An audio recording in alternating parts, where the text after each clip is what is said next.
Good morning students. Class 12 subject business study chapter 2.2 chapter name scientific management principles and techniques. Scientific management के principle और technique हम पढ़ चुके हैं। आज हम जानेंगे comparative study of contribution of Taylor and Fayol. Taylor and Fayol दोनों ने ही क्या है अपने अपने प्रिंसिपल विकसित किए हैं मैनेजमेंट से रिलेटेड। ठीक है, तो दोनों का कंपैरेटिव स्टडी करेंगे हम। तो टेलर क्या थे? टेलर और फेयोल दोनों ही प्रख्यात प्रबंध विशेषज्ञ हुए हैं। दोनों ने ही मैनेजमेंट के एरिया में क्या दिया, अपना अमूल्य योगदान दिया है। लेकिन टेलर क्या थे? एक ऐसे व्यक्ति थे जिन्होंने अपना जीवन एक श्रमिक के रूप में, एक वर्कर के रूप में प्रारंभ किया। उन्होंने क्या है वर्कर्स की जो समस्याएं हैं उनको काम करते हुए उनकी समस्याओं को नज़दीक से देखा है, उन्हें समझा है। ठीक है, तो उन्होंने श्रमिकों पर अनेक प्रयोग किए और अंततः इस निष्कर्ष पर पहुँचे कि एक श्रमिक को जितना काम करना चाहिए वह उससे कम काम करता है।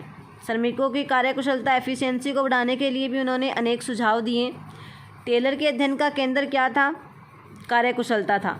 इसी कारण से इसे हम क्या बोलते हैं? कुशलता विशेषज्ञ भी बोलते हैं। कुशलता विशेषज्ञ के नाम से भी हम टेलर को जानते हैं।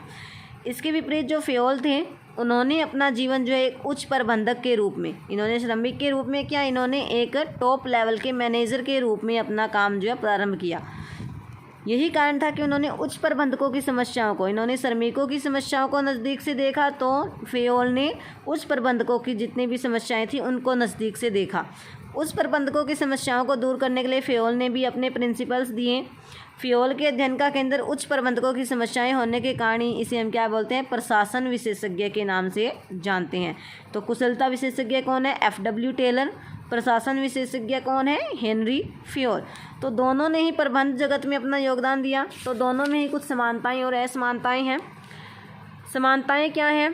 प्रबंधकीय समस्याओं का समाधान। दोनों ने अपने अपने अनुभव एवं प्रयोगों के आधार पर प्रबंधकीय समस्याओं के समाधान प्रस्तुत किए और दोनों ने जो समाधान प्रस्तुत किए वो हमारे पास जो है सिद्धांत के रूप में विद्यमान है।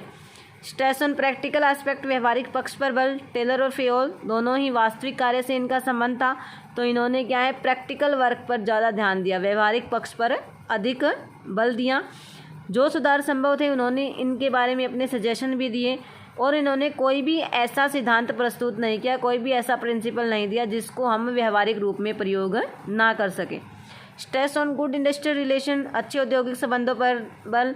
दोनों ही टेलर और फेयोल का क्या मानना था कि स्वामी व श्रमिकों में अच्छे संबंध अगर स्थापित हो जाएंगे तो हम हमारे उद्देश्यों को आसानी से प्राप्त कर सकते हैं। तो ये तो थी इनके बीच में सिमिलरिटीज़। डिससिमिलरिटीज़ क्या थी? टेलर उत्पादन क्रियाओं यानी कि कारखाना क्षेत्र से संबंधित थे, फेयोल उच्च स्तर से संबंधित थे। टेलर ने जो भी हमें प्रिंसिपल्स दिए, जो टेक्निक्स दी, उसमें क्या होता है आदेश की एकता का उल्लंघन होता है। जैसे कि हमारी फंक्शनल फोरमैनशिप वाली टेक्निक है, उसके अंदर श्रमिक जो है एक ही टाइम में 8 विशेषज्ञों के अंडर में काम करता है। लेकिन फेयोल में जो है आदेश की एकता यानी कि एक व्यक्ति को एक टाइम में एक ही व्यक्ति से आदेश मिलना चाहिए, इसका क्या है सख्ती से पालन किया जाता है। विशेष परिस्थितियों में लागू होते हैं टेलर के प्रिंसिपल्स, लेकिन फेयोल के प्रिंसिपल सार्वभौमिक रूप से लागू होते हैं। रचना का आधार क्या रहा है? वैज्ञानिक ढंग से अवलोकन एवं प्रयोगों द्वारा वैज्ञानिक प्रबंध के सिद्धांतों का प्रतिपादन किया। लेकिन फेयोल के जो सिद्धांत हैं उनका व्यक्तिगत अनुभवों को सार्वभौमिक रूप में प्रस्तुत किया गया है। ध्यान का केंद्र क्या है? कार्य का सरलीकरण, समय व गति अध्ययन आदि द्वारा उत्पादकता में वृद्धि करना, यानी टेक्निक्स बनाई इन्होंने विभिन्न सिद्धांतों का पालन करके प्रशासन में सुधार लाने की कोशिश की। ठीक है, पर्सनैलिटी ये क्या थे? वैज्ञानिक, और ये क्या थे? पेशेवर। वर्णन, इन्होंने वैज्ञानिक प्रबंध का वर्णन किया, इन्होंने प्रशासन की सामान्य विचारधारा का वर्णन किया है।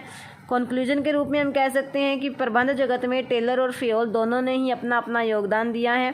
ठीक है, आज टाइम के अकॉर्डिंग परिवर्तन हो चुके हैं। परिवर्तन के कारण कुछ सिद्धांत जो है पुराने नजर आने लगे हैं, लेकिन दूसरी ओर जो फेयोल के सिद्धांत थे आधुनिक परिवेश में एकदम से खरे उतरते हैं। लेकिन फिर भी दोनों का जो योगदान है उनको हम कम करके नहीं आंक सकते हैं, क्योंकि उन्होंने जितने भी प्रिंसिपल दिए हैं वो किसी न किसी रूप में मैनेजर्स का मार्गदर्शन कर रहे हैं। थैंक्स।